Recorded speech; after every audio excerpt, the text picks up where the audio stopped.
지금으로부터 508년 전인 1517년 10월 31일 독일의 신부였던 마틴 루터는 이 로마 가톨릭의 부패와 타락을 그냥 지켜볼 수 없어서 비텐베르그 성당에 95개 교회에 조목조목 이 가톨릭의 문제점들을 기록해서 붙이기 시작했습니다. 이것이 시발점이 되어서 종교개혁 운동이 자정의 노력들이 일어나고 가톨릭에서 지금의 우리 개신교가 출발하기 시작합니다. 루터교가 탄생을 하고 이어서 장로교, 감리교, 침례교, 성결교, 구세군, 성공회에 이르기까지, 그리고 그 이후에 순복음까지 많은 이 교단이 생성되게 됩니다. 그렇게 하나님께서는 교회가 새롭게 되어지는 것을 원하고 있음을 우리에게 보여주고 있습니다. 오늘날도 마찬가지입니다. 교회는 주님 안에서 날마다 새로워지는 것이 교회요, 성도의 삶 또한 주님 안에서 새 삶을 사는 것이 우리의 모습입니다. 하나님께서는 날마다 새 날을 주십니다. 어제 떠오른 태양이 오늘도 떠오르지만 그러나 어제와 오늘은 다른 날입니다. 내일이 또 다른 날입니다. 우리가 어제와 같은 날, 같은 태양이 떠오른다고 같은 날을 사는 게 아니지요. 어제 다르고 오늘 다릅니다. 그것처럼 우리의 인생도 하나님 안에서 우리의 믿음은 변함없어야 되지만 우리는 믿음 안에서 날마다 새 은혜 가운데 새로운 모습으로 살아가는 것이 우리의 모습입니다. 그래서 사도 바울은 이전 것은 지나갔으니 보라 새 것이 되었도다 그렇게 말합니다. 겉사람은 낡고 나이가 많아지면서 늙어지지만 우리 속 사람은, 속에 있는 모습은 주님을 향한 열정으로, 주님을 향한 그 뜨거운 영적인 마음으로 새 마음을 가지고 사는 것이 우리의 모습, 새로운 모습, 개혁되어지고 있는 모습이라는 거죠. 이것이 오늘 개신교가 갖고 있는 진리, 복음의 진리 중에 가장 핵심적인 그런 모습입니다. 우리가 안주하려고 하고 머무르려고 하며 어제는 좋았는데 하는 순간 우리는 도태되기 시작하고 문제가 생기기 시작하는 거예요. 하나님 안에서 날마다 새 사람으로 새 은혜 가운데 새 기쁨을 누리며 살아가는 그런 우리 모든 성도님들 되시기를 주님의 이름으로 축원합니다. 오늘 솔로몬은요, 성전을 다 짓고 새 성전을 하나님 앞에 드리며 기도한 내용이 오늘 본문의 말씀입니다. 하나님 앞에 기도하면서 새 교회에서, 새 성전에서 하나님 앞에 하나님께서 우리에게 새 은혜를 부어주실 줄 믿는 믿음으로 자신과 온 백성을 위해서 기도하고 있는 이 기도의 모습이 오늘 우리의 모습이 되어져서 날마다 새로워지는 축복 가운데 거하는, 오늘 말씀이 우리의 삶을 이끌고 가는 새 은혜 속에 사는 우리 성도님들 되시기를 주님의 이름으로 축원합니다. 첫 번째는요, 먼저 우리의 마음이 주께로 향해 있어야 된다라고 그렇게 말합니다. 58절 말씀을 보면은 우리의 마음을 주께로 향하여 그렇게 말합니다. 하나님, 우리의 마음이 항상 주님께로 향해 있게 하여 주시옵소서. 솔로몬의 첫 번째 기도는 그거였습니다. 여러분, 주님께로 향하지 않은 데서 문제가 생기기 시작하는 거예요. 주님께로 향하지 않으면 어디로 향합니까? 세상을 향하거나 나를 향해 있기 시작하면 문제가 생기는 거예요. 세상을 아담과 하와가 범죄한 이유, 첫 번째 이유는 그 마음이 주님께로 향하지 않고 하나님과 같아지려고 하는 나를 향해 있기 시작하면서부터, 탐욕으로 그 마음이 얼룩지기 시작하면서부터 찾아오기 시작합니다. 이미 선악을 알게 하는 나무의 열매를 먹기 전에 이 마음이, 그 마음들이 이미 병들기 시작한 거예요. 하나님을 향해야 되는 그 우리의 마음이 세상을 향하면은 세상 욕심이 우리 마음 가운데 찾아오기 시작합니다. 보암직해 보이고 먹음직해 보이고 탐스러워 보입니다. 육신의 정욕과 안목의 정욕과 이생의 자랑에 사로잡히게 만드는 거예요. 여러분, 우리의 마음이 항상 하나님을 향해 있기를 주님의 이름으로 축원합니다. 잠언 4장 23절 말씀에 모든 지킬 만한 것 중에 더욱 내 마음을 지키라. 생명의 근원이 이에서 남이라. 그렇게 말합니다. 마음이 병들면은요, 우리의 육체도 병들기 시작합니다. 마음이 병들면 영적으로도 사단마귀가 쉽게 틈타는 겁니다. 하나님께서 인정하시는 마음, 여러분, 하나님께서 인정하시는 마음, 우리 성도님들, 저와 우리 모두가 하나님이 인정하는 마음으로 오늘을 살게 하여 주시옵소서. 하나님이 인정하는 착한 마음, 믿음의 마음, 진실한 마음, 긍정적인 마음을 가지고 그렇게 살아가게 하여 주시옵소서. 굽은 마음, 부정적인 마음, 입만 열면은 부정적인 비판하는 그런 마음을 가진 이들도 있습니다. 또한 이 악한 마음, 탐욕으로 가득한 마음, 그런 마음, 눈앞의 것에 연연하는 그런 마음이어서는 안 된다는 거죠. 결국은 그런 마음으로 살아가면은 잠깐 잘 되는 것 같지만 결국은 다 무너지고 마는 거예요. 자신만 무너지는 것이 아니라 가정도 무너지고 사회도 병들게 만드는 그런 마음이라는 거죠. 우리는 내 마음을 아무도 안 볼 것처럼 그렇게 생각합니다. 내 마음 누가 알겠어요? 마찬가지입니다. 여기 있는 목사의 마음 여러분 들여다볼 수 있습니까? 그죠? 보이는 것만 보는 거죠. 저도 마찬가지입니다. 보면은 저 권사님이 무슨 걱정거리가 있나, 이 정도는 볼 수 있어요. 그죠? 무슨 좋은 일이 있나 싱글벙글 하시는데 그 정도는 볼 수 있지만 그 마음을 다 들여다보지는 못합니다. 그러나 우리 하나님은 다 보시는 거예요. 예레미야 17장 9절 10절 말씀을 보면은 만물보다 거짓되고 심히 부패한 것은 마음이라.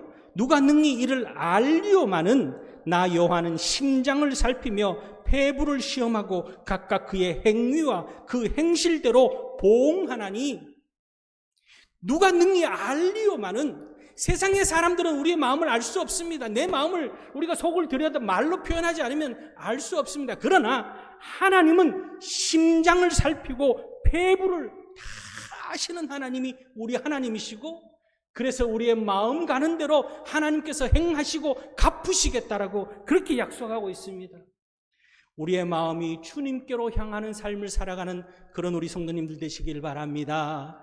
그럴 때 하나님이 기뻐 우리의 마음을 받으시고 갚으신다라는 거죠. 로마서 12장 2절 말씀에 너희는 이 세대를 본받지 말고 오직 마음을 새롭게 함으로 변화를 받아 하나님의 선하시고 기뻐하시고 온전한 뜻이 무엇인지 분별하도록 하라. 오직 마음을 새롭게 함으로 변화를 받아 하나님의 선하시고 기뻐하시고 온전한 뜻이 무엇인지 분별하도록 하라. 여러분, 세상에 많은 것들이 우리 귀에 들려오고 우리 눈에 보이고 우리의 마음에 자리를 잡습니다. 그것이 세상 욕심, 세상 이기심, 세상 편견이 아니라 다 몰아내고 마음을 새롭게 함으로 하나님의 선하심, 하나님의 기뻐하심, 하나님의 온전한 뜻이 우리 마음 가운데 충만하여져서 하나님이 기뻐하시고 하나님이 뜻하신 일을 이루는 하나님의 마음, 예수 그리스도의 심장으로 살아가는 그런 우리 성도님들 되시기를 주님의 이름으로 축원합니다. 두 번째는요, 하나님이 예비하신 길로 가는 것이 이 땅에서 우리의 날마다 새 삶을 사는 비결이라는 거예요. 오늘 58절 말씀을 계속해서 보면은 그의 모든 길로 행하게 하시오며, 솔로몬이 기도한 것은 내 마음이 주님께로 향하게 하여 주시고 내가 가는 길이 주님께서 원하는 길로 가게 하여 달라고, 하나님의 길로 갈 수 있게 해달라고 그렇게 기도하고 있습니다. 우리의 인생에는요, 항상 두 길이 놓여 있습니다. 하나님이 인정하시는 그 길, 의인의 길, 복된 길이 있는가 하면은 그렇지 않은 길이 있습니다. 하나님이 원하시는 길이 아니라 하나님의 뜻을 거역하고 아담과 하와 때부터 하나님의 뜻을 거역한 것처럼 내 뜻과 내 의지와 내 생각과 내 판단만으로 가는 그런 길이 있습니다. 결국에는 멸망의 길이요 심판의 길이라는 거죠. 이 두 길 중에 우리에게 항상 하나님께서는 선택의 자유를 주셨습니다. 어느 길을 선택하시겠습니까? 더 쉽게 말하면 선악을 알게 하는 나무의 열매를 드시겠습니까? 순종하며 그냥 주님만 바라보시겠습니까? 끊임없이 사단 마귀는 우리의 인생 가운데 보암직도 하고 먹음직도 하고 탐스러운 것으로 우리를 유혹합니다. 시편 전체의 서론인 시편 1편 말씀에 5절 6절에 뭐라고 말씀하십니까? 악인들은 심판을 견디지 못하며 죄인들이 의인의 모임에 들지 못하리로다. 무릇 의인의 길은 여호와께서 인정하시나 악인들의 길은 망하리로다.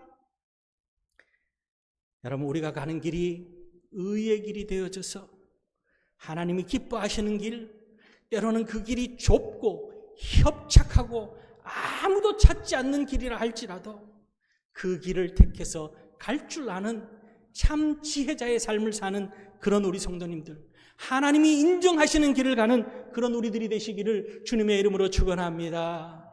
그러기 위해서요, 오늘 솔로몬은요 뭐라고 이야기하냐면 그 길은 하나님 앞에 거룩한 예배자로 나아가는 길이라고, 율례를 지키는 길, 거룩한 예배자로 나아가는 길이어야 한다는, 그렇게 말합니다. 오늘 우리는 이 예배를 드리며 주일 이 시간, 약속된 이 시간에 예배를 드립니다. 예배를 드릴 때 우리는 나름 단정한 모습으로, 하나님을 만나기에 단정한 모습으로 찬양을 하고, 또한 기도 앞에 함께 간절한 마음으로 기도하고, 주의 말씀이 내 귀에 들려올 때 아멘으로 화답하며 그렇게 예배를 드립니다. 그런데요, 이 1시간 만의 예배가 아니라 삶이 예배가 되어지는, 솔로몬은 자신과 온 백성들이 하나님 앞에 율례를 지키며 살아갈 수 있게 해달라고, 삶이 예배가 될 수 있게 해달라고 그렇게 간절히 하나님 앞에 호소하고 있는 그런 모습입니다. 로마서 12장 1절 말씀에 그러므로 형제들아 내가 하나님의 모든 자비하심으로 너희를 권하노니 너희 몸을 하나님이 기뻐하시는 거룩한 산 제물로 드리라. 이는 너희가 드릴 영적 예배니라. 여러분, 날마다 하나님 앞에 예배하는 마음으로 아침에 눈 뜨는 그 순간부터 밤에 잠자리에 드는 그 시간까지 하나님, 오늘도 내 삶이 삶의 예배가 되게 하여 주시옵소서. 입술에서는 찬양이 떠나가지 않게 하여 주시고 순간순간 내 삶을 통하여서 하나님 앞에 예물 드리는 헌신된 모습으로 주의 말씀이 내 귀에 늘 들려줘서 말씀이 내 삶을 이끌고 가는 한 날이 되게 하여 주시옵소서. 그렇게 하루하루를 그렇게 살아가는 그런 우리여야 된다는 거죠. 그럴 때 우리는 이 땅에서 거룩한 삶, 주님을 닮은 모습의 삶을 살아갈 수 있습니다. 오늘 우리가 살아가는 세상은 얼마나 악이 판치는 세상입니까? 죄악이 홍수처럼 밀려오는 그런 세상 속에 살아갑니다. 자칫하는 순간 휩쓸려 가는 거예요. 간혹 그 큰 물난리가 났을 때 정말 이 사람이 떠내려가고 짐승이 떠내려가는 모습 보면은 정말 순식간인 모습을 우리는 언론을 통해서 볼 수가 있습니다. 순식간이에요. 죄악의 홍수가 그렇게 우리에게 밀려옵니다. 약물 중독이라는 것이요, 얼마나 이 땅에 만연해 있는지 모릅니다. 이제는 공공연하게 동성애를 이야기하고 있습니다. 언론에서도 TV에서도 뭐 여러 곳에서 자연스럽게 동성애를 부정하면은 오히려 인권을 유린하는 것처럼 비춰지는 것이 오늘 우리 세상입니다. 그것뿐만입니까? 도박, 청소년들 중에 도박 중독에 빠진 청소년들이 그렇게 많다는 거예요. 요즘은 휴대폰으로 다 할 수 있기 때문에 한탕주의가 온 나라를 뒤엎고 있습니다. 순간적으로는 그 길이 옳은 길 같아 보이기도 하고 그 길이 좋은 길 같아 보이기도 합니다. 그러나 결국에는 그 길이 멸망의 길이요 하나님을 떠난 길이라는 것을 잊어서는 안 되는 거예요. 때로는 세상 사람들이 볼 때 미련해 보여도 우리가 가는 길이 참 미련해 보이고 옛 사람처럼, 세상 사람들이 볼 때는 옛 사람처럼 보일 수 있습니다. 고리타분해 보이고 오늘 요즘 누가 그럽니까? 라고 하지만 우리는 그렇게 믿음을 지켜야 되는 거예요. 그것이 오히려 새 사람을 입는 비결이라는 거죠. 좁은 길, 고통의 길, 아무도 찾지 않는 길이라 할지라도 예수님께서 마태복음 7장 13절 말씀에 하신 것처럼 좁은 문으로 들어가라. 멸망으로 인도하는 문은 크고 그 길이 넓고 그리로 들어가는 자는 많고 생명으로 인도하는 문은 좁고 길이 협착하여 찾는 자가 적음이라.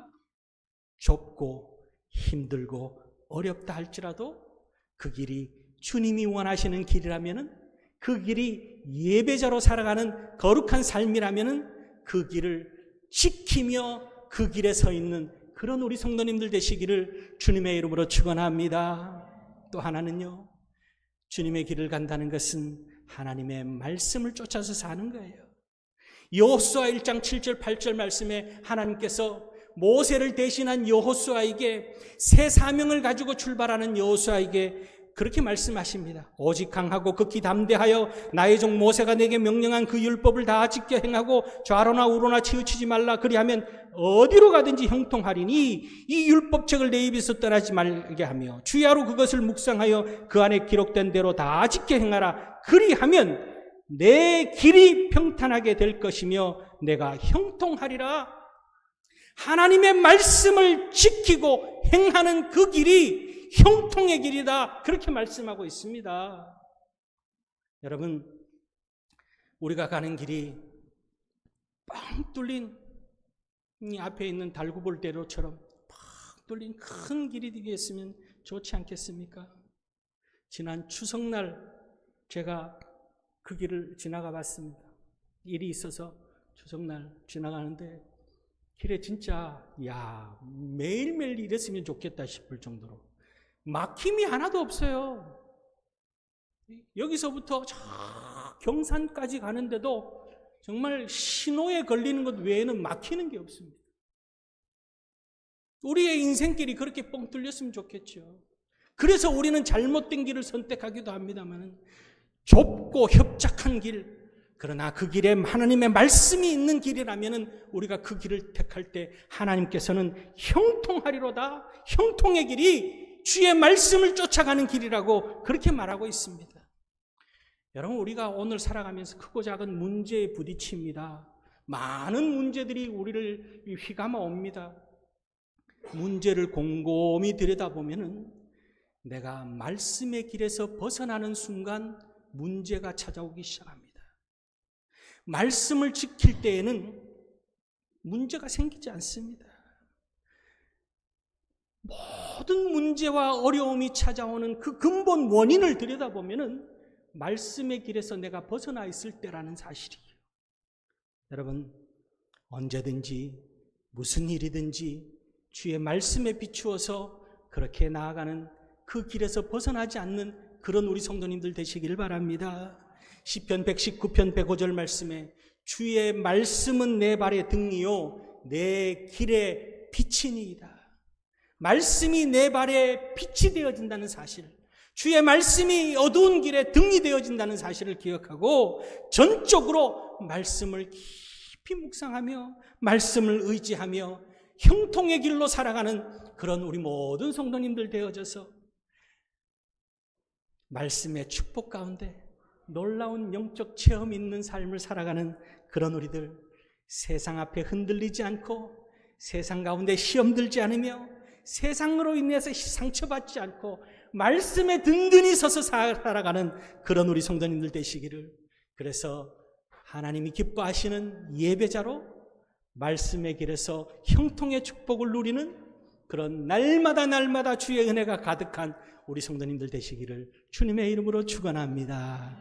세 번째는요, 오늘 이 솔로몬은 하나님께서 주시는 그 삶을 살기 위해서, 이 변화된 삶을 살기 위해서 우리가 늘 하나님 앞에 간구할 때, 기도할 때 하나님 응답해 달라고 그렇게 이야기하고 있습니다. 59절을 보세요. 여호와 앞에서 내가 간구한 이 말씀이 주야로 우리 하나님 여호와께 가까이 있게 하시옵고, 간구한 이 말씀이 주야로 우리 하나님 여호와께 가까이 있게 하시옵고, 하나님, 내가 지금 늘 우리의 마음이 하나님께로 향하게 하여 주시고 내가 하나님 길에서 벗어나지 않게 해달라고 하는 이 간구함이 하나님께서 응답해 달라고 그렇게 말하고 있습니다. 우리의 마음을 지키고 우리가 하나님의 말씀의 길에서 벗어나지 않게 해서 우리가 해야 되는 것은 기도해야 됩니다. 기도하지 않으면 예수님께서도 말씀하셨습니다. 기도 외에는 이런 유가 나갈 수 없느니라. 우리가 언제 기도해야 됩니까? 여러분, 언제 기도해야 됩니까? 사도 바울은 언제 기도하라 그랬어요? 쉬지 말고 기도하라. 쉬지 말고. 밥 먹을 때만 기도하라? 아닙니다. 아침에 일어나서만 기도하라? 아닙니다. 쉬지 말고 기도하라. 빌립보서 4장 6절에서는 아무것도 염려하지 말고 모든 일에 기도와 간구로 너희 구할 것을 감사함으로 하나님께 아뢰라. 그리하면 모든 지각에 뛰어난 하나님의 평강이 그리스도 예수 안에서 너희의 마음과 생각을 지키시리라. 여러분, 염려하지 않고 문제가 우리에게 있다 할지라도 하나님 앞에 감사함으로 아뢰을 때 하나님께서 이 문제를 다 해결하여 주실 줄 믿고, 성경에는요, 창세기부터 계시록까지 믿음의 위인들의 모습은 기도하는 모습이었습니다. 아브라함이 위대한 것은 기도하는 사람이었습니다. 요셉이 하나님 앞에 기도했습니다. 야곱이, 특히 야곱은 기도하는 사람이었습니다. 모세도 기도하는 사람이었습니다. 신약으로 와도 마찬가지입니다. 예수님도 기도하셨습니다. 베드로도 바울도 기도하는 기도의 종들이었습니다. 예레미야 선지자가 이스라엘의 멸망을 눈앞에 두고 눈물로 이스라엘 백성들에게 기도하다가 호소하다가 옥에 갇힙니다. 옥중에서 뭐라 그럽니까? 예레미야 33장 3절 말씀에 너는 내게 부르짖으라. 너가 알지 못하고 그 은밀한 일을 내가 너희에게 보이리라. 하나님께서 그렇게 말씀하셨음을 전하는 거예요. 사무엘 선지자는 뭐라 그럽니까? 사무엘상 12장 23절에 기도하기를 쉬는 죄를 범하지 않겠노라.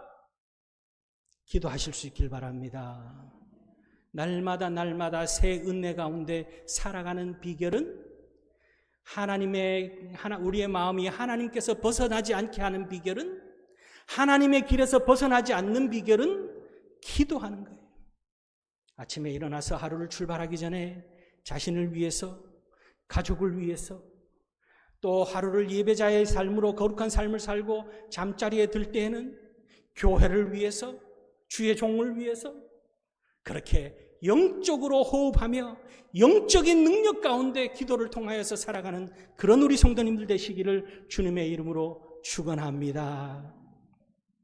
오늘 솔로몬이 기도한 내용 59절, 60절 말씀을 이어서 보면은요, 여호와 하나님 앞에서 내가 간구한 이 말씀이 주야로 우리 하나님 여호와께 가까이 있게 하시옵고, 또 주의 종의 일과 주의 백성 이스라엘의 일을 날마다 필요한 대로 돌아보사 이에 세상 만민에게 여호와께서만 하나님이시고 그 외에는 없는 줄을 알게 하시기를 원하노라. 하나님, 우리의 간구함을 들으시고 우리 곁에서 늘 계시면서 우리의 모든 필요보다도 나를 더 잘 아시는 하나님께서 채우시고 공급하시고 흔들어 넘치게 하여 주시며 인도하여 주시고 보호하여 주셔서 이 땅에서 내가 잘 되는 것이 내가 잘나서 잘 되는 것이 아니라 하나님이 나의 하나님이심을 드러낼 수 있게 하여 주시옵소서. 여러분, 그렇게 기도하실 수 있기를 바랍니다. 우리는 많은 것을 하나님 앞에 기도합니다. 하나님, 건강을 위해서 우리는 하나님 앞에 기도합니다. 직장의 문제를 놓고 기도합니다. 자녀를 놓고 기도합니다. 여러분, 간곡하게 이 목사가 부탁드리는 것은 기도가 거기에서 끝나면 안 되는 거예요. 자녀를 위해서 기도했다면 하나님 이 자녀들이 이렇게 되어져서 하나님 영광 드러내게 하여 주시옵소서. 내 직장 문제를 놓고 기도했다면 하나님 이 문제를 통하여서 해결되어지고 내 기도보다도 더 놀라운 역사하심으로 하나님의 영광이 드러나게 해달라고 오늘 솔로몬 그렇게 말하고 있습니다. 하나님만이 세계 만민에게 여호와께서만 하나님이시고 그 외에는 없는 줄을 알게 하시기를 원합니다. 하나님의 영광이 드러나기를 원합니다. 그럴 때 하나님은 우리의 기도를 들으시고 놀라운 은혜를, 신비로운 축복을, 기적의 역사하심을, 또한 모든 악한 영들이 물러감을, 모든 질병이 치유되어지는 그런 응답이 우리 가운데 나타날 줄로 믿습니다. 예루살렘 교회, 사도행전에 보면 예루살렘 교회에 문제가 생겼습니다. 헬라파 유대인들과 또 히브리파 유대인들 사이에 막 분쟁이 일어났습니다. 그러자 사도들이 뭘 했느냐? 모여서 기도합니다. 모든 문제의 해결은 어디에서부터 출발될 수 있냐? 기도하면서부터. 열쇠가 기도입니다.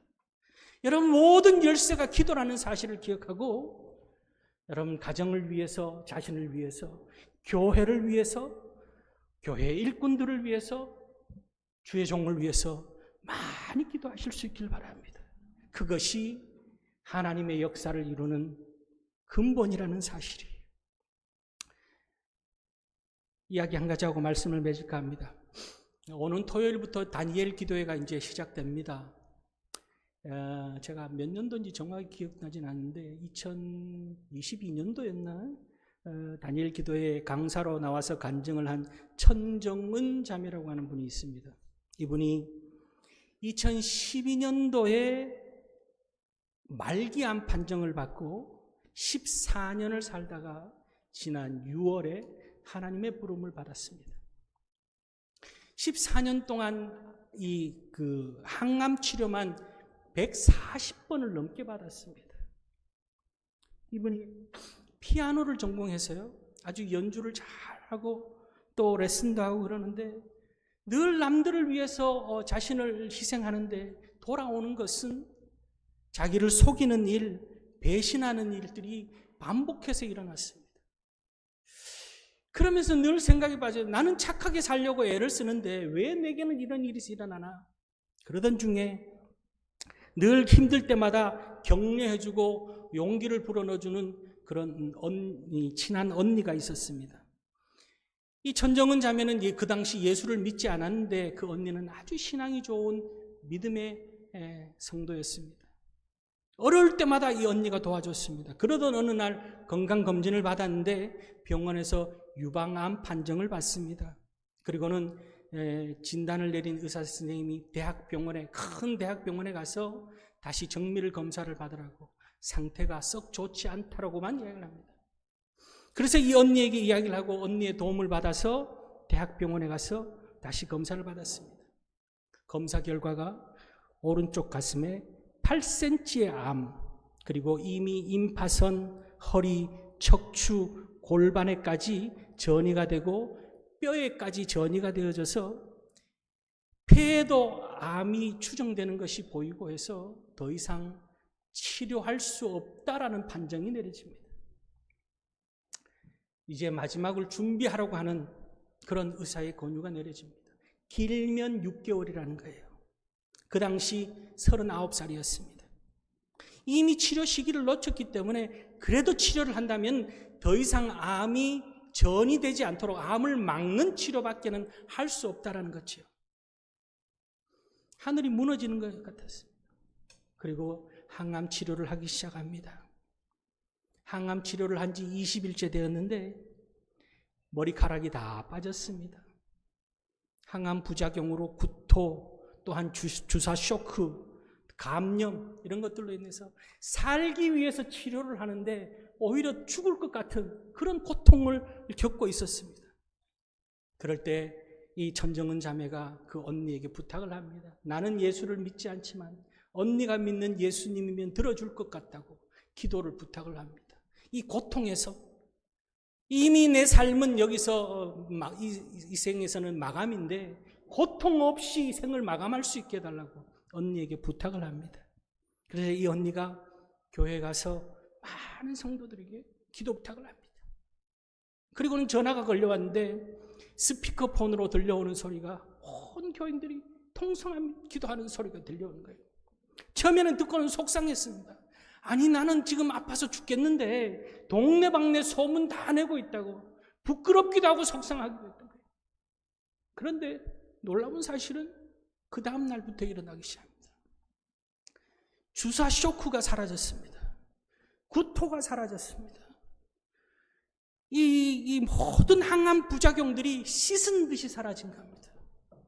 그리고 그 다음 주일 언니를 따라서 교회를 갔습니다. 가서 깨달은 것, 첫 번째로 깨달은 것이 자신이 주인이 되어서 살았던 것이 하나님 앞에 죄라는 걸 깨닫기 시작했습니다. 하나님이 내 삶의 주인이고 하나님이 내 주인인데 내가 내 주인으로 살아왔던 것이 하나님 앞에 얼마나 큰 죄인지, 나를 살리기 위해서 예수님께서 십자가에 돌아가셨다는 것이 얼마나 큰 은혜인지를 깨닫기 시작합니다. 그리고는 그동안은 살기 위해서 잘 살아보려고 살았는데 이제는 잘 죽기 위해서 사는 인생이 되어졌습니다. 삶의 목표가 바뀐 거예요. 여러분, 세상에 많은 사람들은 잘 살아보려고 삽니다. 그런데 이 천정은 자매가 잘 살기 위해서 사는 것이 아니라 잘 죽기 위해서, 잘 죽어야만이 천국이 예비되어져 있기 때문에, 그러지 않습니까? 잘 죽기 위해서. 예수님을 만나고 나서 완전히 달라지기 시작한 거예요. 매일매일 이 말씀을 읽고 기도하면서, 그리고 이제는 암이 내게 고통이 아니라 암이 하나님이 주신 선물로 여겨진 거예요. 그 암이 없었다면 내가 하나님을 알지 못했을 것이고, 암이 선물이고 이제 나를 기다리고 있는 죽음이 오히려 천국으로 내 삶을 이끄는 그런 소망이 된 그런 삶을 살게 된 겁니다. 그때부터 전도하기 시작했습니다. 이 기쁨을 견디지 못해서 자기와 같은 처지에 있는 암 환자들에게 전도하기 시작했습니다. 그렇게 하는 가운데 모든 암이, 전이 되던 모든 암이 딱 멈춰진 거예요. 더 이상 전이가 되지 않고 사라지지는 않았지만 멈춰있게 된 거예요. 의사 선생님이 봐도 참 신비롭다고 할 만큼 멈춰있는 거예요.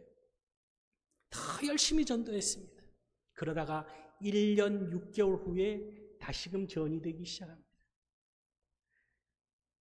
멈춰있다고 교만했음을 고백했습니다. 고통이 있을 때는 하나님을 찾았는데 멈추고 나니까 다시금 내가 올라오기 시작했음을 고백했습니다. 그리고는 다시금 하나님 앞에 기도했습니다.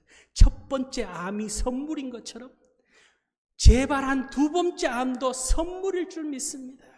그렇게 기도하고 하나님께서 이 생명 연장해 주시는 날까지, 처음에 6개월이 어렵다 했는데 이미 1년 6개월을 넘겼기 때문에 이 생명 연장해 주시는 그날까지 주의 복음을 위해서 살겠다. 하루하루를 하나님 앞에 예배의 기쁨과 주님의 뜻을 이루며 살겠다고 결단하며 전도하기 시작했습니다. 그렇게 하며 2012년 암을 발견하고 나서 지난 6월까지 약 14년간 하나님께서 생명을 연장시켜 주시고 이 천정은 자매를 통해서 많은 이들이 예수를 믿게 되고 주님 앞에 결단하는 축복으로 나올 수 있게 됐습니다. 그리고 그가 꼭 소원하는 것이 예배하는 중에 주님 부름 받기를 원한다고 해서 지난 6월 그가 다니는 교회에 많은 이들이 보는 앞에서 예배하는 가운데 주님 곁으로 갔습니다. 여러분, 우리의 삶은 소중합니다. 하루하루가 소중합니다. 한 시간 한 시간이 건강한 이들에게는 그렇지 않게 느껴질 수 있지만 시한부 인생을 사는 이들에게는 하루하루가 소중합니다. 한 시간 한 시간이 소중합니다. 하나님께서 우리에게 그렇게 시간을 주시고 날을 주셨습니다. 허비할 날이 없습니다. 허비해서도 안 됩니다.